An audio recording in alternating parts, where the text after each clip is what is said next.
అందరికీ welcome to my channel. ఈరోజు అయితే ఇంకా కిచెన్కి వచ్చేసాను. ఇంకా వీళ్ళైతే అన్నీ ప్యాకింగ్ చేసుకున్నారు క్యాంటీన్కి వెళ్ళడానికి. ఇక నేనైతే దీపం పెట్టేసుకున్నాను. రోజేం దీపం పెట్టామండి, ఇంకా వీళ్ళు కుదిరినప్పుడు మా వారు లేదా నేను ఇంకా ఇక్కడైతే అన్ని ప్యాకింగ్ చేసేసుకున్నారు. ఇంకా ఇక్కడైతే ఇంకా క్యాంటీన్ వ్లాగ్ అనమాట.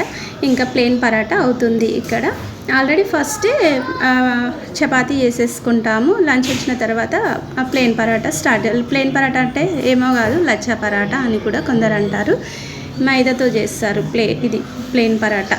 ఇంక ఇక్కడ వచ్చేసి చికెన్ ఆల్రెడీ మా వాళ్ళు కప్స్లో పెట్టేసేసుకున్నారు. ఆల్రెడీ నేను ఇది వాళ్ళు సర్వ్ పెట్టేసుకున్న తర్వాతనే నేను వీడియో తీసాను, అందుకోసమే హాఫ్ కనిపిస్తుంది. ఇక ఇక్కడ చికెన్ ఫ్రై, ఇంకా ఇక్కడ వేసే బీరకాయ, శనగపప్పు, పచ్చిమిర్చి వేసి చేసుకున్నారు. ఇంకా ఎగ్ రైస్, చికెన్ బిర్యానీ అంతే. చికెన్ బిర్యానీ కూడా హాఫ్ సర్వ్ అయిపోయింది. ఇంకెవరైనా నా ఛానల్ని సబ్స్క్రైబ్ చేయకపోతే వెంటనే సబ్స్క్రైబ్ చేయండి. Thank you.